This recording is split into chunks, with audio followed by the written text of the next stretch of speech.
नमस्कार, स्वागत है आप सभी का हमारे इस खास शो पूछता है इंडिया में। मैं हूं आपके साथ पलक सहगल। बागेश्वर धाम के पीठाधीश्वर पंडित धीरेन्द्र शास्त्री ने मुसलमानों पर एक बार फिर से नया बयान दिया, जिस पर घमासान मचा हुआ है। बाबा का दावा है कि भारत में रहने वाले मुसलमान नकली है। ये बातें उन्होंने आगरा में कही। साथ ही ये भी कहा कि असली मुसलमान तो विदेशों में रहते हैं और भारत में रहने वाले सब कन्वर्टेड मुस्लिम हैं। यह भी दावा किया कि अगर खंगालेंगे तो सबके पूर्वज सनातनी ही निकलेंगे। इतना ही नहीं, बाबा ने यह भी बोला कि 3000 साल पहले पृथ्वी पर सिर्फ और सिर्फ सनातनी ही रहते थे। सनातन का मतलब है जिसका ना आदि है ना अंत है, जो आदि से है। 3000 वर्ष पूर्व इस पृथ्वी पर यदि कोई रहता था तो केवल सनातनी रहते थे। इसलिए जितने भी मजहब के लोग यहाँ रह रहे हैं, यदि वो अपने पूर्वज खंगालें तो उनके पूर्वज सब सनातनी मिलेंगे। हमने ऐसा नहीं कहा कि मुस्लिम नहीं है, मुस्लिम हैं, लेकिन असली मुस्लिम तो दूसरे देशों में, यहाँ तो सब कन्वर्टेड मुसलमान है। दरअसल बाबा बागेश्वर सनातन के विस्तार में लगे, इसलिए उनके ऐसे बयान लगातार आते रहते हैं। कुछ दिन पहले बाबा बागेश्वर का जिहाद पर बयान सामने आया। 8 महीने पहले भी एक ऐसा ही बयान सामने आया था, क्रिसमस डे। क्रिसमस पर उन्होंने कहा था कि ईसाई और मुसलमान जो है वो कन्वर्टेड है, वो असल में सनातनी है। जिहाद की बात करें तो कुछ समय पहले कहा कि देश में बहुत जिहाद चल रहे हैं, थूक जिहाद, लैंड जिहाद, लव जिहाद। इसके तहत हिंदू बेटियों को प्रेम के झांसे में फंसाया जाता है और इस पूरे मंसूबे पर होने पर हत्या कर दी जाती है। इसलिए उन्होंने अपील की थी कि दुर्गा बन तू काली बन, कभी भी ना बुर्का वाली बन। ये रक्षाबंधन पर बयान सामने आया था।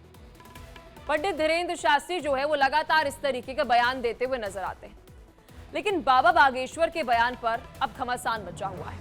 आइए सुनते हैं आगरा के लोगों का इस पर क्या कुछ कहना है, क्योंकि आगरा की ही धरती से उन्होंने ये बयान दिया था। बिल्कुल सही है, बिल्कुल सही है। बिल्कुल सही। हिंदुस्तान में रह रहे हैं हम, तो हिंदुस्तान में ही बोलेंगे, पाकिस्तान में नहीं। बिल्कुल बहुत सही है। बिल्कुल सही कहा है कि हिंदुस्तान में हिंदू ही राज्य करते हैं और हिंदुस्तान में मुसलमान कन्वर्ट है 14वीं शताब्दी से लेकर। उन्होंने जो बात कही है और सत्य बात कही है। इस्लाम धर्म कोई ज्यादा पुराना धर्म थोड़ी है। आज से 14वीं शताब्दी पहले सऊदी अरब में इसका जन्म हुआ था। इसके पहले पैगंबर थे मोहम्मद साहब, उन्होंने इसकी स्थापना करी थी। धीरेन्द्र शास्त्री जी ने बोला है कि मुसलमान कन्वर्टेड है, वो सही बोला है। पहले ये सब हिंदू ही थे। तो देखिए, ये उन सभी लोगों का बयान था जो आपको हमने सुना है, ये पब्लिक का कहना है। लेकिन और मुसलमानों की बात करें, उनका क्या कुछ इस पर कहना है, किस तरीके का रिएक्शन सामने आ रहा है, वो भी आप सुनिए। सनातन ही सर्वोपरि है। अगर इस दुनिया में सनातन ना रहा तो ये पूरी दुनिया ही खत्म हो जाएगी। आप इतिहास उठाकर देख लीजिए। मत, मजहब, पंथ, धर्म सनातन धर्म से ही आगे उत्पन्न हुए हैं और इसका प्रत्यक्ष उदाहरण आपको देखने को मिलेगा कि जिस समय काबा में 360 से अधिक मूर्तियां हुआ करती थी, उन मूर्तियों को तोड़कर, जो वहाँ मूर्ति पूजक थे, सनातनी थे, उन मूर्तियों को तोड़कर मोहम्मद साहब ने वह काबा में इस्लाम धर्म की स्थापना की। तो सारे धर्मों में अगर आप देखेंगे तो कहीं ना कहीं उनकी उत्पत्ति आपको सनातन से दिखाई देगी। इस प्रकार से बागेश्वर बाबा जी ने कहा इस देश के जो मुसलमान हैं उनके पूर्वज हिंदू थे, तो क्या कहा, क्या गलत कहा? क्या ये सच्चाई नहीं है? दुनिया को मालूम है समस्त धर्मों का वजूद सनातन से ही निकला है।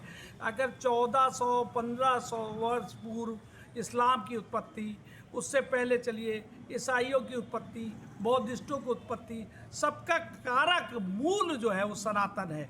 मैं तो कई वर्षों से संस्कृति बचाओ मंच कहता आया और हिंदुत्व समिति के अध्यक्ष के नाते भी मैं ये कहता हूँ कि ईसा और मूसा की उत्पत्ति जो है वो 1500 वर्ष पूर्व की है। थोड़ा बहुत और साल दो चार कुछ 100 200 500 साल और ऊपर नीचे हो सकता है, लेकिन धर्म सिर्फ सनातन है और सनातन धर्म से सारे पंथों की उत्पत्ति हुई। तो देखिए, इसलिए पूछता है इंडिया, क्या भारत के सभी मुसलमान कन्वर्टेड हैं? पहला और बड़ा सवाल ये है। और साथ ही एक और सवाल, क्या भारत में रह रहे मुसलमान नकली हैं? अगर जी नकली हैं तो फिर असली कौन है? और ये टैग जो है वो कैसे मिल रहा है? ये सवाल भी पूछेंगे। क्या असली मुसलमान दूसरे देशों में रहते हैं? अगर हाँ, तो कौन से ऐसे देश हैं जहां पर ये मुसलमान रहते हैं? आज विस्तार से पूछता है इंडिया में, इसी पर हम चर्चा करेंगे। मेहमान हमारे साथ जुड़ चुके हैं और परिचय आपको करा देते हैं। हाजी नाजिम खान हमारे साथ प्रवक्ता हैं मुस्लिम महासभा से। आचार्य डॉक्टर रामविलास चतुर्वेदी हमारे साथ हिंदू धर्मगुरु जुड़ चुके हैं। ऋषि मिश्रा भी हमारे साथ वरिष्ठ पत्रकार है। और कुछ ही देर में हमारे साथ मुफ्ती शमून कासमी, अध्यक्ष है उत्तराखंड मदरसा शिक्षा बोर्ड से, वो भी हमारे साथ जुड़ेंगे।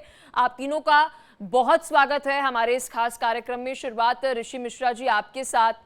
अब मुझे लगता है असली मुसलमान, नकली मुसलमान, ये टैग जो है वो भी देना चाहिए, क्योंकि वो आजकल हम देख रहे हैं ना कि नए नए अमेंडमेंट्स पास हो रहे हैं जिसमें जीआई टैग मिलता है, ये टैग मिलता है, तो ये भी टैग जो है वो मिलना अब मुझे लगता है जरूरी हो गया है। देखिए पलक जी, ये कौन तय करेगा कि कौन असली मुसलमान है, कौन नकली मुसलमान है, कौन असली हिंदू है, कौन नकली हिंदू है? ये कौन तय करेगा? ये मुझे लगता है कि एक कहीं ना कहीं एक नैरेटिव बनाने का प्रयास किया जा रहा है। और जिस धर्मगुरु ने या जिस व्यक्ति ने इस नैरेटिव को करने का काम किया है, उसके पूर्व के कार्यक्रम को आप देखें। पहले तो वो क्या कहते हैं, पर्ची लिखा करते थे और पर्ची लिख के बता दिया करते थे कि कौन क्या है, क्या सोचते हैं, क्या समस्या है। तो ये तो आपने देखा पत्रकारिता के भाषा में, आपने देखा कि कई एक्सपर्ट ऐसे थे जो बिना धर्मगुरु बने इस प्रकार की चीजों को बता देते थे। तो उन्होंने एक धर्म का चोला ओढ़ा। आपने देखा होगा जब से उनपे इस प्रकार का ये लगा कि ये तो मतलब ये कहते हैं कि डायरेक्ट हमें हनुमान जी से बात होती है, डायरेक्ट ब्रह्मा जी से बात होती है।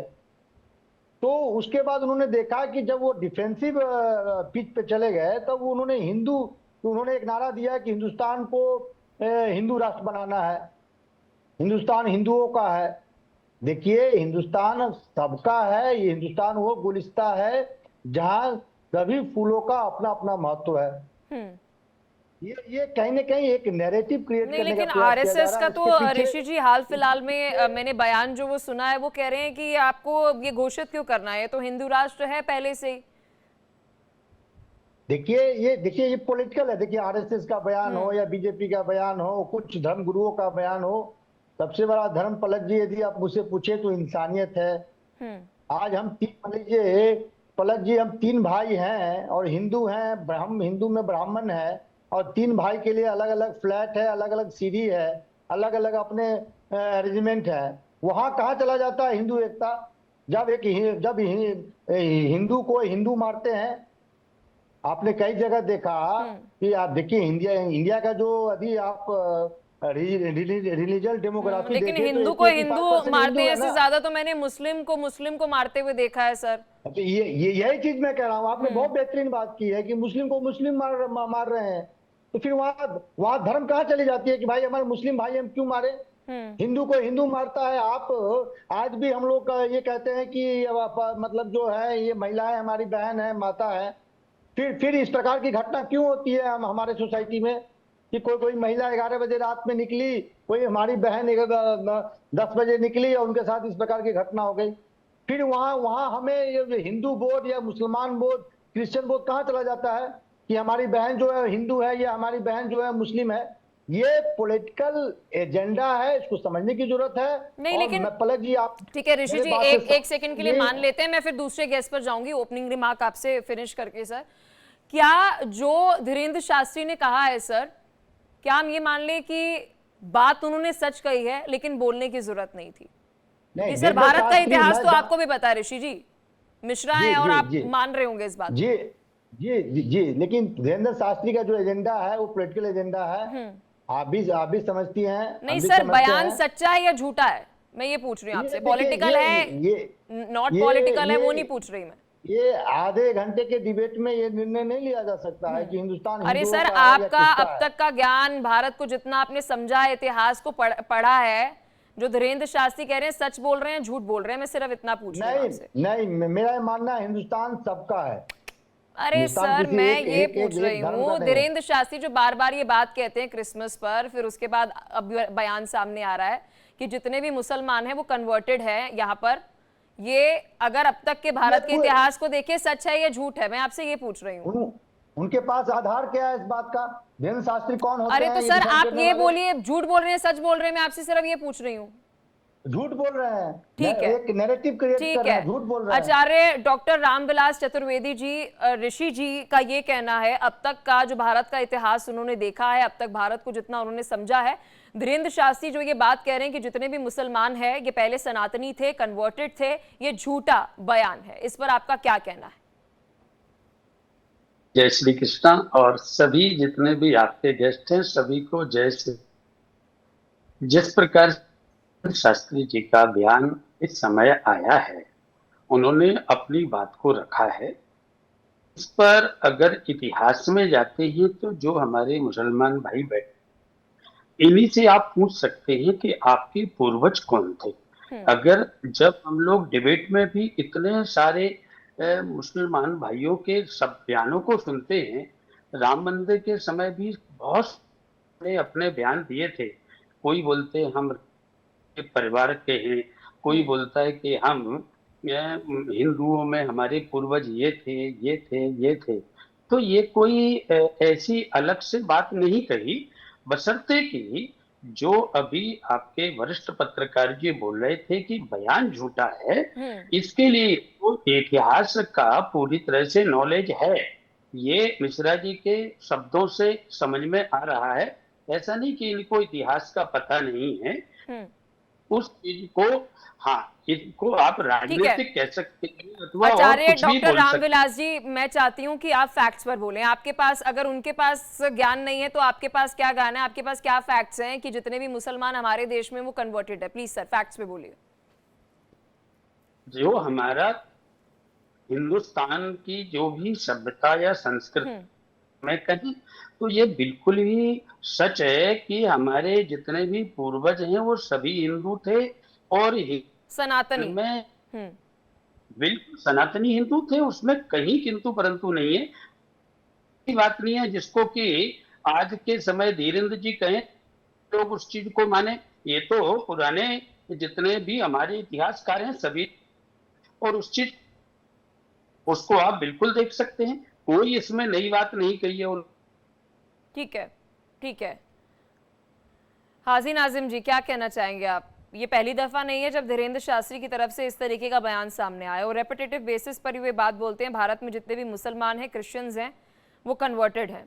आपका इतिहास का ज्ञान जो है भारत को लेकर क्या कहता है कि क्या जितने भी मुसलमान यहाँ पर हैं या तो मुगल छोड़ गए होंगे या तो मुगलों ने इन्हें कन्वर्ट किया होगा? सच्चाई तो सर एक ही होगी ना, तो ये क्या सच्चाई है, जरा आज बता दीजिए।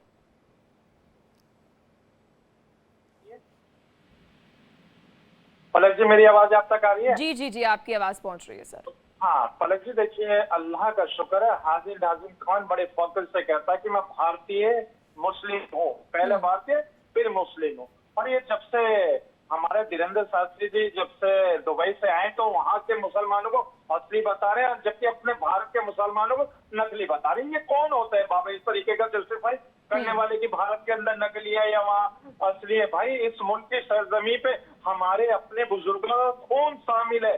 हमने अपने मुल्क को आजाद कराने के लिए हमारे बुजुर्गों ने अपनी कुर्बानियां दी है, और आज हम लोगों से आप ये हमारे आइडेंटिटी मांग रहे कि भी यहाँ नकली मुसलमान है वहाँ असली मुसलमान है। इस तरीके का भ्रम जो भारत के अंदर फैलाया जा रहा है, ये बंद कर दीजिए। मैं आपको बता दूं, हमें बड़ा फक्र महसूस होता है कि हम बाबा आदम अलैहिस्सलाम के औलाद है। हमारे पूर्वज बाबा आदम अलैहिस्सलाम है, हमारा डीएनए बाबा आदम अलैहिस्सलाम से मिलता है, हम बाबा आदम अलैहिस्सलाम के वंशज है। और रही बात यहाँ पर कि अगर वो कोई इस तरीके की बात कहता है कि पूर्वज इनके 3000 साल पहले सनातनी होंगे, भाई आपके होंगे, हमें कोई दिक्कत नहीं है, लेकिन अल्लाह का शुक्र है हमारे अपने पूर्वज बाबा आदम अलैहिस्सलाम में बड़े फख्र से कहता हूँ मैं, देखिए मैं भारतीय हूँ, भारतीय मुस्लिम हूँ। मैं देखिए पलक जी बड़े फख्र से कहता हूँ, मुझे तो कोई दिक्कत नहीं है अपने आप को भारतीय जब कहता हूँ।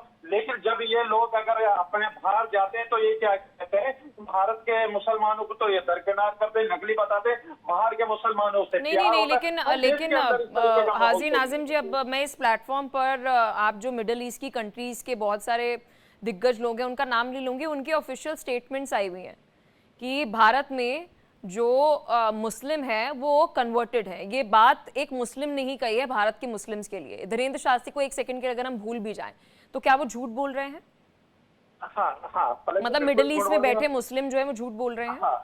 हाँ, बिल्कुल झूठ बोल रहे हैं। देखिए भारत का मुसलमान ये अगर आपके सामने सच बोल रहा है तो आपको लगा कि भारत का मुसलमान झूठ बोल रहा है। जो मिडिल ईस्ट है जिससे भारत का कोई लेना देना नहीं, क्या तो आप ये कह रहे हैं कि धर्मांतरण जो है, जब यहाँ पर इन्वेजन हुआ था, जब आक्रांता आए थे यहाँ पर, तो जबरन कन्वर्टिज्म नहीं हुआ था, धर्मांतरण नहीं हुआ था? हाँ देखिए पलक जी, अगर आप यहाँ पर सर गोल मोल करके बात मत बोलना, हाँ या ना करके बोलना, बोलिए सर। हाँ पलक जी, देखिए अगर आप भारत के अंदर धर्मांतरण की बात करेंगे तो देखिए मैं आपको बता दूं, जब इस्लाम आया तो सऊदी अरब के अंदर ही इस्लाम से पहले सब लोग क्या करते थे। हाँ, मानते हैं ना आप इस बात को? इसका मतलब ये आप मानते हैं कि सऊदी अरब के लोगों ने धर्म परिवर्तन करा? आप मानते हैं इस चीज को? अरे सर मैं सऊदी अरब तो गई नहीं। सर सऊदी अरब वाले बोल रहे हैं कि भारत वाले जो मुसलमान है वो तो कन्वर्टेड है। मैं नहीं बोल रही सर। अब तक जो भी बोला है, कितना 15 मिनट हो गया ना सर डिबेट में, जो जिसने बोला है उसको कोट करके मैं बोल रही हूँ। अपने ऊपर तो मैं कुछ ले ही नहीं रही सर। मैं जब अपने पे आई तो फिर तो बात अलग हो जाएगी, फिर मुझे लगता है आप फिर डिस्कनेक्ट हो जाते हैं मेरी डिबेट से। नहीं पलक जी, देखिए अल्लाह का शुक्र है भारतीय हूँ, कहीं पे भी इधर उधर नहीं जाऊंगा। भारत का नहीं सर, भगवान का शुक्र है कि मैं अभी अपने पे नहीं आई हूँ। आप मुझे बताइए कि भारत में क्या इतिहास रहा है जब यहाँ पर मुगल इन्वेड करने के लिए आए थे, आक्रांता आए थे, तो उन्होंने क्या किया था? आपका ज्ञान क्या कहता है? हाँ देखिए पलक जी, जब आप मुगल की बात कर रहे हैं तो फिर मैं पुर्तगालियों पर पहुंच जाता हूँ, फिर मैं ब्रिटिश हुकूमत पर भी पहुंच जाता हूँ। अरे नहीं, वो तो बाद में आए थे ना सर। जब मुगल आए थे तब क्या हुआ था? मुझे तब की कहानी बताइए। हाँ देखिए पुर्तगालियों की बात बता सकता हूँ, मुगलों की बात बता सकता हूँ, ब्रिटिश की बात बता सकता हूँ। नहीं, अभी मुगलों की बताइए, मुझे सारा नहीं सुनना आपसे हिस्ट्री। अभी मैं क्लासेस लेने नहीं बैठी आपसे। बताइए मुगल जब आए थे क्या किया था यहाँ पे? हाँ, मुगल जब भारत के अंदर आए थे तो मुगलों ने भारत के अंदर ऐतिहासिक धरोहरें दी हैं, जहाँ पर विदेशी प्रेसिडेंट आके जो मुगलों की ऐतिहासिक धरोहर है उसको न्यास से देख के बड़े खुश होकर जाते, कहते कि भारत के अंदर हम गए थे, हमने मुगलों की बनाई हुई ऐतिहासिक चीजें उनको देखा है, चाहे ताजमहल हो। हाजी नाजिम जी, आपसे मैंने सवाल पूछने से पहले ही बोल दिया था बातें गोल मोल मत करिएगा, क्योंकि आप बातें गोल मोल बड़ी करते हैं। मुस्कुराते हुए जो आप झूठ बोलते हैं ना सर, ये एक्सपोज होता है। जनता बेवकूफ नहीं है, हमारे व्यूअर्स बेवकूफ नहीं है। हमारे साथ ठीक है उत्तराखंड से मुफ्ती शमून कासमी, अध्यक्ष उत्तराखंड मदरसा शिक्षा बोर्ड से जुड़ चुके हैं। मुफ्ती जी, एटलीस्ट आपसे मैं सिंसियरिटी, ऑनेस्टी, सच्चाई एक्सपेक्ट करती हूँ। भारत के मुसलमानों का क्या इतिहास है? प्लीज सर आप ये बताइएगा, क्योंकि मिडिल ईस्ट में बैठे मुसलमान ही ये बात कहते हैं। धीरेन्द्र शास्त्री तो चलो कह ही रहे हैं, तो हिंदू हैं तो इसलिए बोल रहे हैं, लेकिन वहां पर बैठे मुस्लिम बहुत बार ये बात कहते हैं कि यहाँ पर भारत का जो इतिहास है वो सनातनी रहा है। यहाँ पर जितने भी मुस्लिम है वो कन्वर्टेड हैं। ये मिडिल ईस्ट की कंट्रीज में बैठे बहुत सारे दिग्गज लोग कहते हैं। अरे देखिए, शास्त्री जी का जो कहना है, अल्फाज अलग हो सकते हैं, उन्होंने कुछ कहा है उसकी सच्चाई को जानने की जरूरत है। 99% मुसलमान भारत के अंदर कन्वर्टेड है, जिसने अपना धर्म परिवर्तन किया और धर्म परिवर्तन करने के बाद उन्होंने इस्लाम को स्वीकार किया। अब इसके तथ्यों पर जाने की जरूरत है कि उनके कौन सी चीज के लिए क्यों उन्होंने धर्म परिवर्तन क्या किया, मजबूरी रही, खुद से किया? हाँ नहीं, एक मिनट सुनिए। देखिए, संसार का मैं ये मानता हूं, मैं ये तो बहुत अच्छे उस पर बहस आ गई। संसार का पहला जो ज्ञान है वो वेद है, और आखिरी जो वाणी है वो कुरान है। कुरान हजरत मोहम्मद सल्लल्लाहु अलैहि वसल्लम के ऊपर नाजिल हुआ, और वेद जो है, जो अवतार और पैगंबर हैं वो लेकर के आए। और दोनों की जो शिक्षा है, वो दोनों में जो सिमिलरिटी है कि एको ब्रह्म द्वितीय नास्ते, नेह ना नास्ते किंचन, वादहु ला शरीक, वन गॉड विदाउट सेकंड। अव्वल अल्लाह नूर उपाय कुदरत के सब बंदे, एक ही नूर से सब जग उपजे, कौन भले कौन मंदे। आगे फिर कुरान को मैं कोट करता हूं, कुरान कहता है या अय्युहन्नास इन्ना खलकनाकुम मिन ज़करिय्य व उनसा, ए लोगों हमने तुम्हें एक ही नर और नारी से पैदा किया है, यानी तुम्हारे दूध और खून के रिश्ते हैं। तो जहां आदम और हव्वा की बात है उन्हीं को हम पार्वती और शिव जी कहते हैं, यानी हमारे दूध और खून के रिश्ते हैं। अब सवाल ये पैदा होता है कि वेद और कुरान, मैं आपको उत्तराखंड का आपने नाम लिया, मैं जोड़ना चाहता हूं उत्तराखंड से कि उत्तराखंड में मदरसा बोर्ड के एज ए अध्यक्ष के हमारे प्रदेश के मुखिया श्री पुष्कर सिंह धामी जी ने संस्कृत को जब आम दूसरी लैंग्वेज बनाया तो हमने मदरसों में पढ़ाने का प्रयास किया। क्यों किया? ताकि ये अरबी और संस्कृत दोनों में बहुत सिमिलरिटी है। पंडित जी बैठे हैं, वो समझ रहे होंगे। तो इसलिए मैं आज आपसे कहना चाहता हूं कि हम मदरसों के अंदर संस्कृत को इसलिए पढ़ाना चाहते थे कि अगर मौलवी संस्कृत सीख जाए और पंडित जी को अरबी आ जाए तो सारे मसाइल हमारे हल हो जाएंगे। मैं पंडित शास्त्री जी से ये उम्मीद करता हूं कि पंडित जी अब इन सारी चीजों को हम उनका साथ देंगे कि हिंदुस्तान के भारत के अंदर 99% 1% लोग वो हैं जो अरब मूल के हैं। बाकी ये कहाँ ये नहीं एक सेकेंड, मुफ्ती शमून कासमी जी, अगर आप इतनी सर आप इतनी कन्विक्शन के साथ अगर ये बात कह रहे कि 99% जो मुस्लिम इस वक्त भारत में है, अब फिर पाकिस्तान भी थोड़ा जाना पड़ेगा क्योंकि हमारा इतिहास आपस में कनेक्टेड है। मैं आपसे पूछ रही हूँ मुफ्ती शमून जी, मैं आपसे ही सवाल पूछ रही हूँ, अभी दूसरे गेस्ट पे स्विच नहीं हो रही हूँ।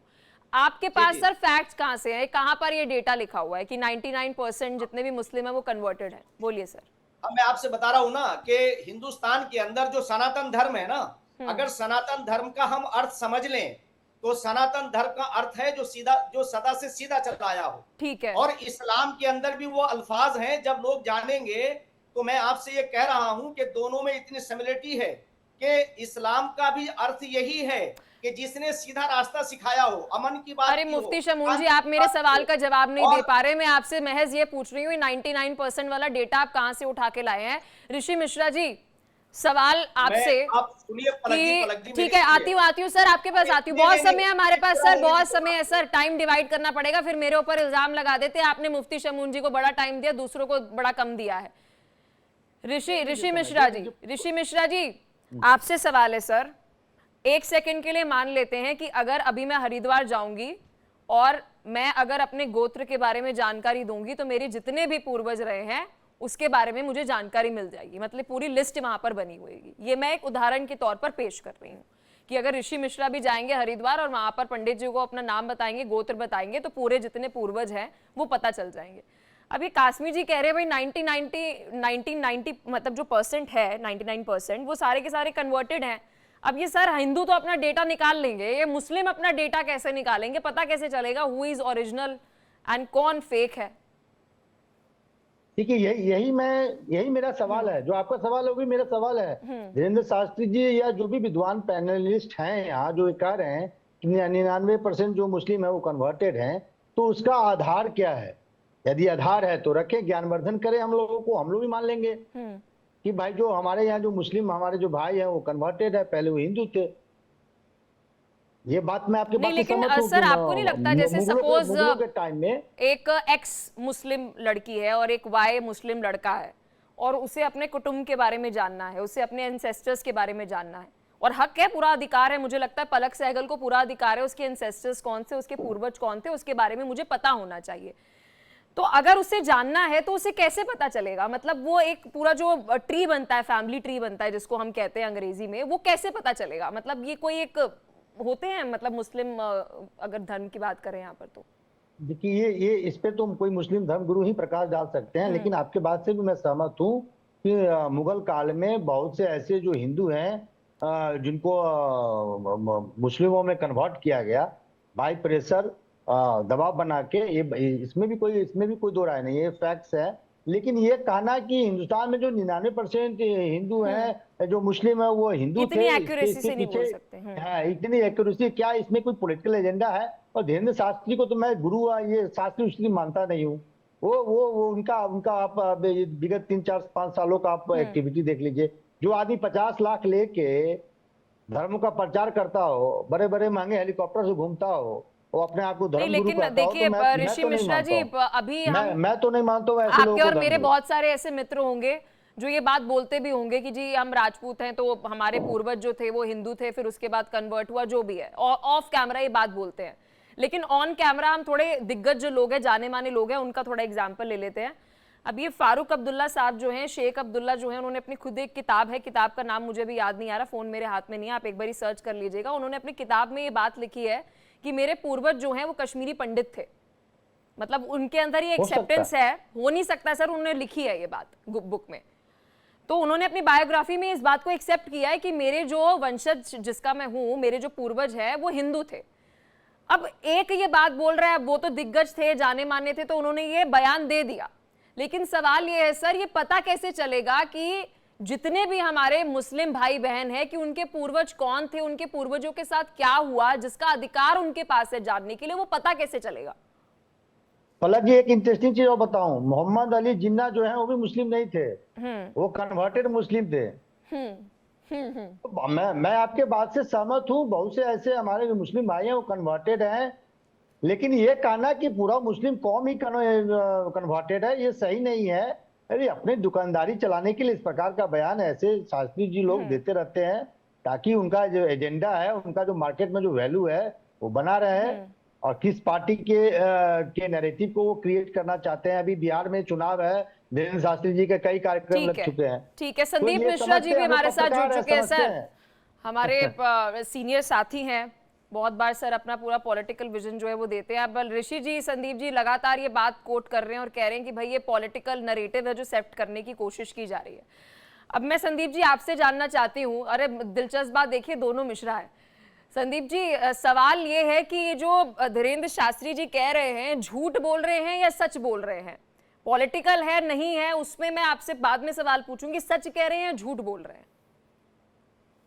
देखिए, मैं सीधे कंक्लूजन पे नहीं आ रहा हूं, लेकिन एक बात मैं कहूंगा आपसे कि जब ये सब बात हो रही है तो अगर हम इसको अदरवाइज कहें कि अगर ये हमारे जो मुस्लिम भाई हैं, हमारे खून नहीं है, हमारे रक्त से संबंधित नहीं है, कन्वर्टेड छोड़ दीजिए, मैं कह रहा हूं बिल्कुल हमारा ही रक्त है, हमारी स्किन, हमारी हड्डी, हमारा सब कुछ है, तो क्या कहा जाएगा कि ये देसी हैं, भारतीय हैं। अगर हम इसके अदरवाइज कहें कि ये कन्वर्टेड है तो हम तो कहेंगे कि बाहरी हैं, तो बाहरी है तो मतलब विदेशी मूल के लोग हैं, भारत में आए हैं।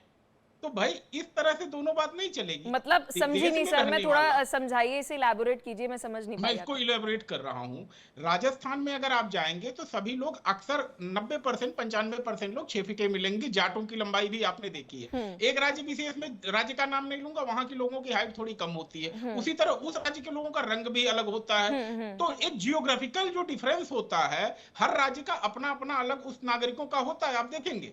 तो हमारे जो मुस्लिम भाई हैं जियोग्राफिकली, तो उनमें 99% हमसे मैच करता है, तो हमारे सगे संबंधी हमारे भाई हैं, इस बात को मानने में तो कोई हर्ज ही नहीं है। आप अगर देखें, चुनाव हुआ था उत्तर प्रदेश में, जहां पे हुआ तो तुर्क और बाहरी मुस्लिम और भारतीय मुस्लिम के बीच का संघर्ष पे चुनाव। ठीक है, आप वहां की बात करें, संभल की बात मैं कर रहा हूं कि भाई तुर्क बाहर से आए हुए हैं और बाकी सब यहाँ के मुसलमान हैं। ठीक है। तो हमारे जो मुस्लिम भाई हैं उनकी वंशावली अगर बात ईमानदारी से की जाए, बड़े बुजुर्ग बैठ करके अगर बात करेंगे, अयोध्या का जब मंदिर का उद्घाटन हो रहा था तो एक राज परिवार के कुछ लोगों ने वंशावली दी थी, कम से कम 20 जनरेशंस की दी थी, और उसमें आया था कि इस गांव के लोग जो है, अयोध्या के कुछ गांवों का था कि 5 पीढ़ी पहले, 6 पीढ़ी पहले इन्होंने अपना धर्म परिवर्तन किया है। मैं उत्तर प्रदेश के संत कबीर नगर जिले से आता हूं, जहां पर कुछ मुस्लिम परिवारों में अभी भी जिस तरह हिंदुओं का मंडप बनता है शादी का, उस तरह की सारी प्रक्रिया फॉलो की जाती है। तो संस्कृति हमारी एक ही है, हमने धर्म परिवर्तन किया है, अब धीरे धीरे हम जो है पूरी तरह से अपने आप को इस्लामिक स्ट्रक्चर के हिसाब से ढाल रहे हैं। कुछ लोग अभी भी अपनी पुरानी परंपराओं का पालन करते हुए रहे हैं, उन्होंने धर्म बदला है लेकिन अपनी संस्कृति नहीं बदली है। यही एक संघर्ष है जिसके चलते हिंदू मुसलमान होता है कि भाई सांस्कृतिक संघर्ष कराया जाए किसी तरह से, जबकि हमारी और मुसलमानों की सभी की संस्कृति एक है, धर्म और आस्था दूसरी विषय हो सकती है। नहीं, लेकिन संदीप जी पता कैसे चलता है? अभी कोई टैग नहीं है ना, अब अलग अलग ट्रेडमार्क है, जीआई टैग है, अभी मुसलमानों को कोई टैग ही नहीं बनाया, कोई या तो अमेंडमेंट लेकर आए तो पता चले भाई असली कौन तो नकली कौन। ये तो आपको फिल्म याद होगी जिसमें ये रहा हिंदू का खून, ये रहा मुस्लिम का खून, और बताओ भाई किसका कौन सा? क्रांतिवीर फिल्म थी ना, कौन सी फिल्म थी जिसमें अच्छे से पूरा जमावड़ा लगा होता है कि लटका दो फांसी पर। तो इस तरह से हिंदू और मुस्लिम का खून में अंतर नहीं किया जा सकता, किया जा सकता है। अगर कोई अरब का मुस्लिम होगा ना और भारत के मुस्लिम होगा, उसके खून में जरूर कुछ ना कुछ 19-20 का अंतर आ जाएगा। लेकिन भारत के मुसलमानों का अगर निकालेंगे तो 5% हो सकता है कि उनका ना मैच करे, लेकिन 95% हमारे भाई हैं। हम तो सद्भाव बढ़ाने वाली बात कह रहे हैं, हम तो भाईचारे वाली बात कह रहे हैं। धीरेन्द्र शास्त्री जी ने तो भाईचारे वाली बात कही है कि सब हमारे भाई बंधु हैं। इस पर हाजी नाजिम जी, मैं आपसे ही सर ये सवाल पूछूंगी क्योंकि ये दोनों मिश्रा को तो पता नहीं है। इनको अपना पता है कि हिंदू धर्म में तो हम हरिद्वार जाएंगे पता चल जाएगा कौन सी पुश्तें हमारी हैं, कौन सा गोत्र है। सर मुस्लिम में भी कुछ होता है कि आपको पता चल जाता है कि आपकी वंशावली क्या है? कोई ऐसे कोई पूरा डेटा निकलता है, कोई रिकॉर्ड मेंटेन किया हो? हाँ पलक जी, जब मैं आपके साथ नेक्स्ट डिबेट में आऊंगा तो मैं अपने वंशावली लेकर आऊंगा। अरे सर अपनी मत लेकर आना, अपनी मत लेकर आना। मुझे नहीं जानना आप कहाँ के हैं सर, मुझे नहीं जानना। तो पूरी अपनी वंशावली अरे मुझे नहीं जानना सर, मुझे जानना ही नहीं है आप कौन सी वंशावली के हैं। मुझे sir I am not interested. तो फिर मैं ये पूछ रही हूँ आपसे, इन जनरल में आपसे क्वेश्चन पूछ रही हूँ हाजी नाजिम जी कि हिंदुओं को लेकर ये बात जो है सबको बताया, आपने भी सुनी होगी चीज कि आप हरिद्वार जाएंगे वहां पर अपना गोत्र बताएंगे, कौशल है, कश्यप है, जो भी गोत्र है, आपके जितने पूर्वज है वो निकल आएंगे। क्योंकि सर मैं तो मुस्लिम स्कॉलर हूं नहीं, मुझे नहीं पता कि ऐसा कोई रिकॉर्ड मेंटेन होता है कि नहीं। क्या मुस्लिम धर्म में भी ऐसा कोई रिकॉर्ड मेंटेन होता है? मैं आपसे ये सवाल पूछ रही हूँ, आप अपना मत बताइए कि आपका कौन सा रीबूट डेटा है, बोलिए। हाँ ठीक है पलक जी, देखिए अल्लाह का शुक्र है मैंने अपने वंशावली का बताया तो आपने मना कर दिया, उसके लिए कोई सर आपकी पर्सनल डिटेल्स मुझे क्यों चाहिए सर? मुझे नहीं जानना। मैंने बताया अपना गोत्र, मिश्रा जी से पूछा मैंने या संदीप मिश्रा जी से पूछा अपना गोत्र बताइए, नहीं पूछा ना। मैं जनरल टॉक कर रही हूँ सर, आप भी जनरल बोलिए, पर्सनल मत हो जाइए। हाँ नहीं कोई बात नहीं। देखिए मैं ये कहता हूँ कि हर मुसलमान का अपना अपना रिकॉर्ड है, उसको पता है कि उसका निकाल कहाँ से, सबके पास उसके अपने डॉक्यूमेंट सारे हैं, वो जानता है कि मेरा निकाल कहाँ से, कि उसके पूर्वज कौन है, सबके पास अपना अपना डाटा है। और उसी तरीके से हाजी नाजिम खान के पूरे खानदान पे हम लोगों का अपना पूरे खारिज का पूरा डाटा। तो जैसे मान लीजिए जैसे अभी वो XY वाला एग्जाम्पल ले रहे थे, अब एक्स मुस्लिम लड़की जाती है अपने पिता के पास या दादा के पास और पूछती है कि भाई हमारे पूर्वज कौन थे। अब उनकी इंटेंशन है मुझे नहीं बताना, मतलब मान लेते हैं मुझे नहीं बताना, तो अब वो लड़की क्या करे? हाँ तो देखिए उस लड़के का सीधा तो एक है, क्योंकि देखिए इस दुनिया के पहले ऐसे वाहिद शख्स बाबा आदम अलैहिस्सलाम इस दुनिया के अंदर आए और अखंड भारत के अंदर आए, जो अखंड भारत श्रीलंका जो अखंड भारत का हिस्सा हुआ करता था। तो बाबा आदम अलैहिस्सलाम पूरी दुनिया के अच्छा, तो ये कहानी बोल दी जाती है? अच्छा ये कहानी बोल दी जाती है? नहीं ऑन रिकॉर्ड कर रहा हूँ, आप लोग जाइए ना, बाबा आदम अलैहिस्सलाम के आज भी निशानियां श्रीलंका के अंदर मौजूद है। अरे सर मैं पूछ रही हूँ कि आपकी पूरी जो वंशावली होती है, जो पूरे इंसेस्टर्स होते हैं, उसका रिकॉर्ड क्या कहीं मेंटेन होता है? बहुत सिंपल सवाल पूछा मैंने आपसे सर। A² + 2AB + B², मैंने कोई फॉर्मूला नहीं लगाया सर। क्या मेंटेन होता है या नहीं होता है? फिर मैं कासमी जी के पास जाऊं, शायद उनको पता हो, बताइए। हाँ देखिए मैंने भी आपसे A + B = 2AB नहीं कहा, मैं भी आपको सीधा ही बता रहा हूँ। और दूसरी बात यह है कि यहाँ पर जिस तरीके की बातें यहाँ पर हो रही है, तो मैं ये कहना चाहता हूँ वंशावली हर किसी के पास है, सबको अपना मेंटेन कैसे है वो सबको पता है। अब देखिए धार्मिक गुरु जो होते हैं जिसका जहाँ से निकाल होता है जैसे, तो वो अपना सारा रिकॉर्ड रखता है और ऑन रिकॉर्ड उसके पास हर किसी के पास है। अगर यहाँ पर ये कह देना कि 99% यहाँ पर कन्वर्टेड है, तो इसका मतलब यह है कि ऐसे लोगों को बिल्कुल भी जरा सा ज्ञान नहीं है, चाहे वो कोई भी हो सकता है। जो 99% भारत के मुसलमानों को ये कहता हो कि कन्वर्टेड है, तो उनके पास डाटा तो हो नहीं सकता, बर्बली अपने आप को चमकाने के लिए। थोड़ी अपना इतिहास की किताबें भी पढ़ लीजिए, एकदम गुस्सा मत हो जाए करे। 99% वाले से तो आपके सामने है सर, ऑन रिकॉर्ड है, मैंने सहमति नहीं दी अपनी, बिल्कुल नहीं दी। उसी टाइम मैंने डिनायल कर दिया था कि सर आपके पास अगर डेटा है तो कहां से आपके पास फैक्ट है। बट आप बिल्कुल एकदम ऐसे मत हो जाइए कि भैया भारत का तो इतिहास ऐसा है ही नहीं, मुगल आए उन्होंने कुछ नहीं किया। ये मुझे कक्षा में मत पढ़ाइए अपनी। मुफ्ती शमून कासमी जी सर, ये हाजी नाजिम जो है वो ये कह रहे हैं कि हम पर्सनली ये रिकॉर्ड करते हैं, डेटा हमारे पास मेंटेन होता है कि जी हमारी क्या वंशावली रही है, क्या हमारे इंसेस्टर रहे हैं। सर आपका इस पर क्या कहना है कि हिंदुओं के पास तो पूरा है कि भाई कौन से गोत्र के हैं, 20वीं कौन हमारा पूर्वज था, पूरा हमारे पास है, सूर्यवंशी है या कौन से वंश के हैं। मुस्लिमों को कैसे पता चलता है? ऐसे ही मुसलमानों में भी सारे गोत्र हैं, सारे डाटाज मुसलमानों के पास भी हैं। क्योंकि मैं आपको ये बता दूं कि हमारी पूजा पद्धति तो अलग है। हम जिस मालिक की पूजा करते हैं, इबादत करते हैं, वो मालिक तो एक ही है, जिसने हमें बगैर, मैंने तो कुरान का हवाला दिया कि जिसने बगैर किसी भेदभाव के एक ही नर नारी से पैदा किया है। तो मुसलमानों के डाटाज भी वही हैं, जैसे मेरे से पूर्वज भी। तो आप तो कह रहे हैं सर 99% कन्वर्टेड है। अब मैं किसी को पूछूं, जो एक्स गर्ल है मुस्लिम, वो अपने पिता से पूछे, पिता दादा से पूछे, वो बोले भाई हम पहले तो हिंदू थे, अब फिर वो उनको जाना पड़ेगा। आपके अकॉर्डिंग तो 99% सारे के सारे वो है ना, हिंदू थे और फिर वो कन्वर्ट मैं आपसे ये कह रहा हूँ, हमारा डीएनए एक है। हम सर आप अपने बयान से मत पलटिए, अब आपके बेसिस पे पूरी डिबेट चलाई है मैंने। नहीं, मैं आपसे कह रहा हूँ ना, अरे पलटने का क्या मतलब है, पलट मेरी बात को समझिए। मैं तो ये कह रहा हूँ कि यहाँ हमारे जो पूर्वज हैं वो एक ही हैं, अलग नहीं है। मैं तो ये कहता हूँ कौन है पूर्वज, कौन है पूर्वज, कौन है सर? 99% जो कन्वर्टेड है, बोल दीजिए खुल के सर। अभी बोल रहा हूँ पलक, मैं बोल रहा हूँ, मैं अभी बहुत, आप मुझे बोलने दीजिए। हमारे पूर्वज सबके एक हैं, मर्यादा पुरुषोत्तम श्री राम और श्री कृष्ण हमारे पूर्वज हैं। हम उनकी पूजा तो नहीं कर सकते, मगर वो हमारे बड़े हैं, हमारे पूर्वज हैं, हमारे आइडियल हैं। ये मैं दावे के साथ कह रहा हूं। भारत के अंदर कोई काट दे तो कोई विद्वान को बुलाइए। मैं ये कहना चाहता हूं कि हमारे पूर्वज एक हैं, मर्यादा पुरुषोत्तम श्री राम और भगवान श्री कृष्ण, ये हमारे पूर्वज हैं और हमारा डीएनए एक है। अभी आपने देखा होगा कि आरएसएस के सरसंचालक महोदय ने एक बात कही कि हमारी पूजा पद्धति तो अलग है, हम जिस मालिक की इबादत करते हैं वो सर्वशक्तिमान जग का पालनहार तो एक ही है। हाजी नाजिम जी, जब आप मुफ्ती शमून कासमी, अध्यक्ष उत्तराखंड मदरसा शिक्षा बोर्ड, उनका कहना है कि हमारे पूर्वज जो है वो राम और कृष्ण है। बोलिए हाजी नाजिम जी।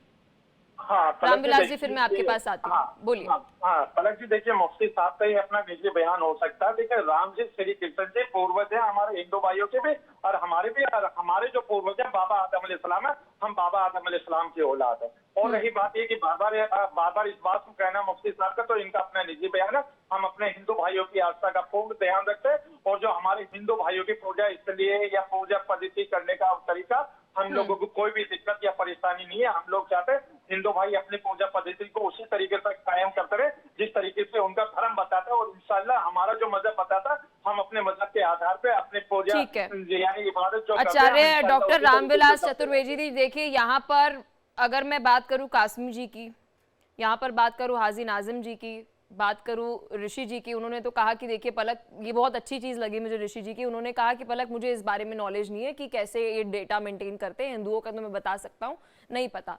लेकिन सर सवाल ये है कि यहाँ पर तो इन दोनों के ही बयान में मेरे को सिमिलैरिटी नज़र नहीं आ रही। अब तो कन्फ्यूजन की स्टेट में होंगे जितने भी मुसलमान होंगे भारत देश में। एक तरफ कासमी जी का बयान, एक तरफ हाजी नाजिम जी का बयान। हाजी नाजिम जी जो कह रहे हैं ऐसा तो है ही नहीं भाई, हमारे पास पूरी वंशावली है। वो कह रहे हैं कि भाई हमारे जो पूर्वज हैं मुस्लिमों के भी, वो भी राम और कृष्ण हैं। देखिए पलक जी, हिंदू धर्म के जितने भी 8 ग्रंथ हैं, उसमें सभी हिंदुओं के वंशावली का विस्तार से वर्णन है। हमारा एक पुराण होता है, उसका नाम है हरिवंश पुराण। हरिवंश में भगवान नारद से लेकर के और भगवान कृष्ण के वंशजों तक पूरा विस्तार से वंशों का वर्णन किया गया है, और चारों वर्णों के वंशों का वर्णन किया गया है। वो सूर्यवंश हो, यदुवंश हो, चंद्रवंश हो, तो सभी का विस्तार से वर्णन किया गया है। जब से धर्म का प्रारंभ 1,95,58,85,225 से हुआ है, तब से जो हमारा अखंड भारत था, उसमें कहीं पर भी किसी भी पुराण या आर्ष ग्रंथ में मुस्लिम धर्म के बारे में कोई भी वर्णन नहीं है। श्रीमद् भगवद गीता को भगवान ने 5,225 वर्ष पहले कुरुक्षेत्र में जब वर्णन किया, अर्जुन के सामने, उस समय भी 4 प्रकार के वर्णों का वर्णन जरूर किया है। वहां पर और किसी पंथ का सर अभी आप जो सब बातें कह रहे हैं sir, doctor Ramvilas ji, with respect sir, अभी कोई हिंदू शायद आपको सुन रहा होगा, तो वो शायद कोई ऐसी भी हम कह सकते हैं व्यूअर्स होंगे जो रेजोनेट कर पा रहे होंगे, उन्हें समझ आ रहा होगा कि आप क्या बात कर रहे हैं, और कुछ ऐसे भी शायद यंग जनरेशन के होंगे जिन्हें नहीं पता होगा। अभी सर मैं बात कर रही हूँ उन मुस्लिम युवाओं की, उन मुस्लिमों की जिन्हें अपने एंसेस्टर्स के बारे में, अपने पूर्वजों के बारे में ज्ञात नहीं है, यानी कि ज्ञान नहीं है, पता नहीं है, बताया नहीं गया, छिपाया गया। अब उनको अगर पता लगाना है सर, उनके पास वे क्या है, उनके पास रास्ता क्या है कि उन्हें अपने इतिहास के बारे में अपनी पर्सनल जो पूरी जानकारी है पूर्वजों की होनी चाहिए, वो रास्ता कहां पर आपको नजर आ रहा है आचार्य डॉक्टर रामविलास जी? मेरा प्रश्न आपसे ये है। पलक जी, जिस प्रकार से आपने कहा कि हिंदुओं का हरिद्वार में या गया जी में या प्रयाग में या हमारे मथुरा वृंदावन में जितने भी पुरोहित रहते हैं या जगन्नाथपुरी में, उनके पास पूरा विस्तार से आपके 60, 70, 80 और 104 वंशावलियों का विस्तार से वर्णन श्रवण करने को आप जाइए तो आपका सारा विस्तार से वो बता देंगे। और कोर्ट ने भी उसको मान्यता प्रदान की है। जो हरिद्वार के पुरोहित हैं वहां पर की वंशावली को कोर्ट भी मान्यता देता है।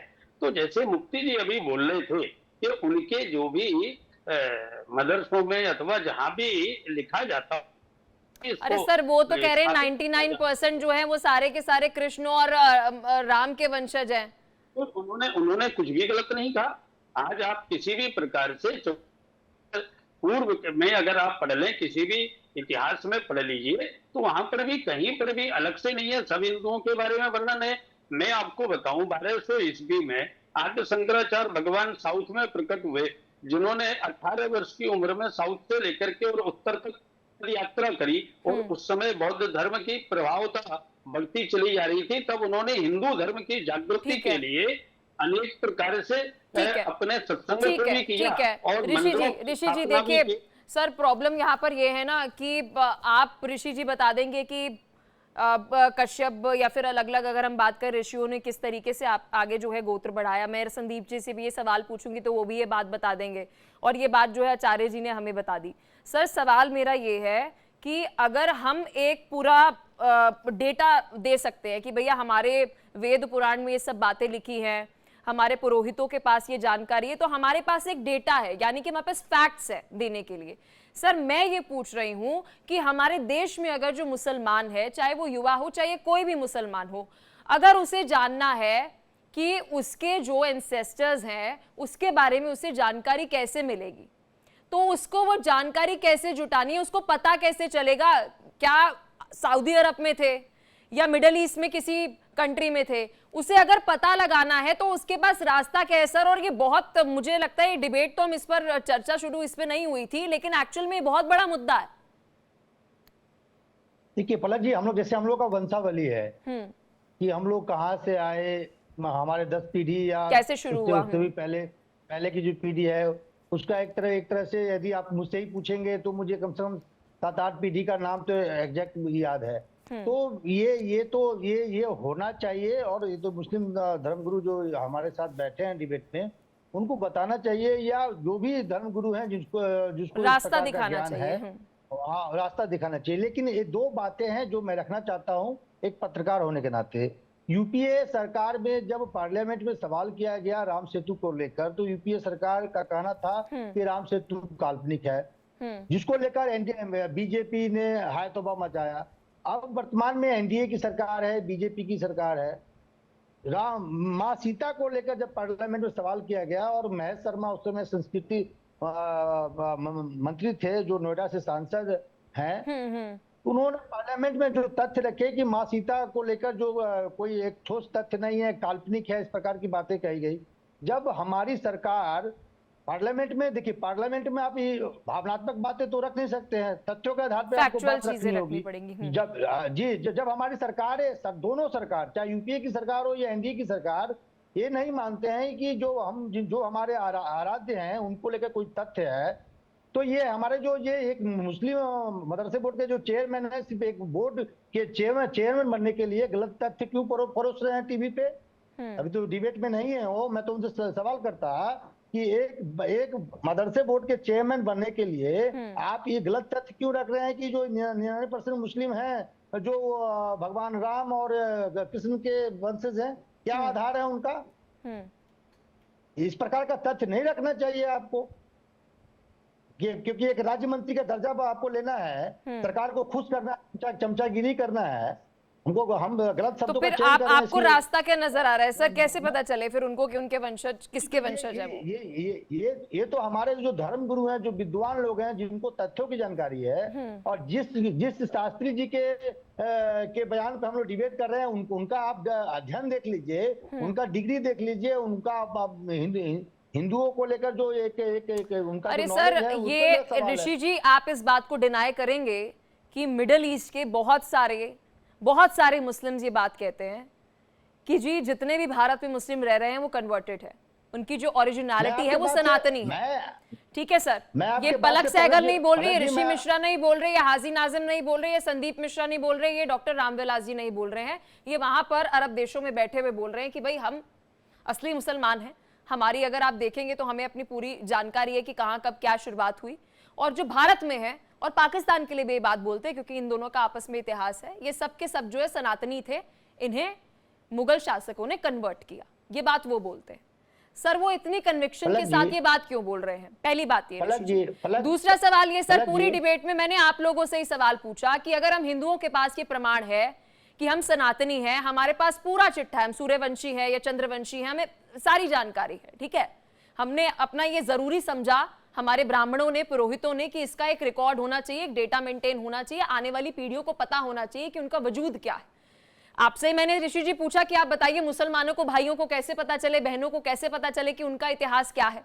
आपने कहा पलक जी मेरे पास इसका जवाब है नहीं। अब आप काश्मीर जी के ऊपर सवाल उठा रहे हैं, उन्होंने कहा कि 99% जो हमारे देश में मुसलमान है वो कन्वर्टेड है। अब वो अकेले नहीं है ऐसा बयान दे रहे हैं, अब सऊदी अरब में बैठे हुए लोगों के ऊपर तो मैं पत्थर फेंकूंगी नहीं भाई कि तुम ये झूठ बोल रहे हो, क्या नरेटिव सेट कर रहे हो, उनका क्या नरेटिव भैया, बड़ा सवाल ये। ऋषि जी आपने भी अभी डिबेट में ये बात बोली, हाँ पलक, जब मुगल शासक आए थे उन्होंने कन्वर्टिज्म किया था, उन्होंने यहाँ पर धर्मांतरण किया था, जबरन धर्मांतरण आपने कहा कि किया था। तो सर मेरा सवाल ये है कि अगर ऐसा कुछ हुआ है तो हमारे देश के जो युवा है, हमारे देश की जो संस्कृति है या उनका इतिहास क्या रहा है, उन्हें वो कैसे पता चलेगा? देखिए, मुगलों को लेकर जो मैंने कहा उसके पीछे तथ्य हैं कि कई ऐसे मुगल राजा रहे जिन्होंने जबरन हमारे हिंदू भाइयों को मुस्लिम धर्म में कन्वर्ट करवाया, दबाव के बल पे, अपने ताकत के बल पे। लेकिन ये कहना कि तो सर फिर मैं ये मान के चलूं, आप कभी सर दिल्ली में मोनेस्ट्री मार्केट गए हैं सर कभी? वहां पर 1960 के दौरान 1960 के दौरान यहाँ पर तिब्बतियन जो थे उनको बसाया गया था, ठीक है, उनके लिए कहा जाता है कि रेफ्यूजी तिब्बतियन है, वो उनके लिए शब्द का इस्तेमाल किया जाता है, ठीक है। फिर उसके बाद हम बांग्लादेशी हिंदुओं की बात कर ले या फिर बांग्लादेश से आए कुछ मुस्लिमों की बात कर ले, जो रेफ्यूजी उनको बोला जाता है। तो ये जो आप कह रहे हैं कि ये सब कन्वर्टेड नहीं है और जब इनका भारत से कोई लेना देना नहीं है, तो मतलब ये मुगल का यहाँ पर आगे से वंश बढ़ा रहे हैं, तो मतलब ये भी किसी कैटेगरी के फिर रिफ्यूजी हुए ना। देखिए, मैं ये कह रहा हूँ कोई भी बात कहा जाए उसके पीछे तथ्य हो। जैसे केंद्र सरकार सर बहुत मतलब मेरा तो संदीप जी अब मतलब और कंफ्यूज आप लोगों ने कर दिया है, और मुझे लगता है जितने भी यहाँ पर ऋषि जी आप और कंफ्यूज कर रहे हैं, आपकी खुद की बात में कन्विक्शन नहीं है सर। ये एक लाइन मैं कहना चाहता हूँ, जब हमारी सरकार पार्लियामेंट के बाहर कुछ और कहती है, चाहे किसी और पार्टी, किसी भी पार्टी की सरकार रही हो, पार्लियामेंट के अंदर कुछ और कहती है, बाहर कुछ और कहती है, सरकार के पास खुद तथ्य नहीं है, तो हमारे जैसे अदना से पत्रकार क्या कहेंगे बताइए? सर मैं आपको अभी ऋषि जी मैं लिंक जो है वो दिखा नहीं सकती, बहुत सारी स्टडीज है सर, साइंटिस्ट की, रिसर्चर्स की, जिसमें राम सेतु को लेकर बाकायदा प्रमाण है, कितना पुराना है, कितने साल पुराना है, और उसके ऊपर पूरी सर मैं आपको सर पूरी रिसर्च भेजूंगी और आप उसको पढ़िएगा। आप दोबारा किसी डिबेट में सवाल नहीं उठाएंगे। ऋषि जी आप मेरे बहुत सीनियर है, respect you a lot. Sandeep Mishra ji देखिए सवाल अभी भी वही है कि पता कैसे लगाया जाए। अब ये हाजी नाजिम जी जो कह रहे हैं मेरे को तो अपने बारे में पता है, मुझे तो मेरे बारे में पता है, मैं यहाँ पर जेनरिक सवाल पूछ रही हूँ कि आज अगर किसी मुसलमान भाई या बहन को अपने इतिहास के बारे में जानना है तो उसके पास वे क्या है, उसके पास रास्ता क्या है कि वो ठोक कर कह सके आई एम द ओरिजिनल। देखिए, एक कहावत है कि अगर कंगन हाथ में पहने हो तो आईने की जरूरत नहीं पड़ती है, सीधे हाथ में लेके देख लीजिए कंगन पहने हैं कि नहीं पहने हैं। तो अगर आपके किसी पीढ़ी में 3-4 पीढ़ी जनरेशन जिंदा है सभी लोग, एक सवाल आप पूछिए, पिताजी, हमारे पिताजी के पिताजी कौन थे, उनके पिताजी के पिताजी कौन थे, चौथी पांचवी जनरेशन जाते जाते बात क्लियर हो जाएगी। आप अपने परिवार में सवाल पूछिए।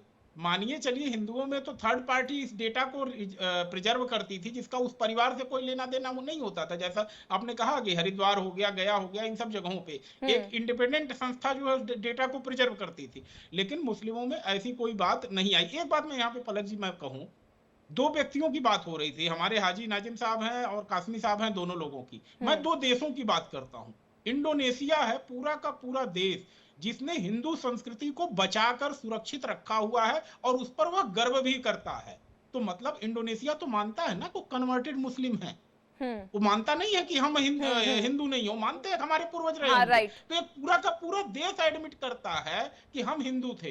एक देश है बैंकॉक, थाईलैंड, वहां पर राम की लीला खेली जाती है, सारे बुद्धिस्ट हैं, तो वो एडमिट करते हैं कि हम हिंदू पहले कभी थे। नहीं, बट इसके पीछे मैं आपसे संदीप जी सवाल पूछना चाहूंगी, ये इतना डर क्यों है? मतलब आप कन्वर्टेड हैं, आपका पहले धर्म कुछ और था, क्रिश्चियन थे, हिंदू थे, उसमें नहीं जाएंगे, अब आप किसी और धर्म के हैं, तो अगर आपने कन्वर्ट किया है तो आप सीना ठोक कर क्यों नहीं बोल सकते हैं? मतलब इसके पीछे आइडियोलॉजी क्या है, इसके पीछे डर क्या है? ठीक है, आपने धर्म अपनाया, आपको मुस्लिम धर्म अच्छा लगा, आपने अपनाया, सारी दुकानें बंद हो जाएंगी पलक जी, राजनीति की दुकानें चलेंगी कैसे, हिंदू मुसलमान होगा कैसे, मंदिर मस्जिद का बवाल कैसे होगा? सारे तो एक भाई हो जाएंगे। फिर ये होगा कि चल भाई हम भी तेरे साथ नमाज पढ़ ले रहे, तू भी मेरे साथ घंटी बजा ले थोड़ी देर। फिर थोड़ी ना होगा जिसने एक बार कुरान की किताब पढ़ दी हो तो इस्लाम हो गया, अरे अब कुछ नहीं, अब तुम मंदिर में घुस नहीं सकते, मंदिर वाले के लिए हो जाएगा।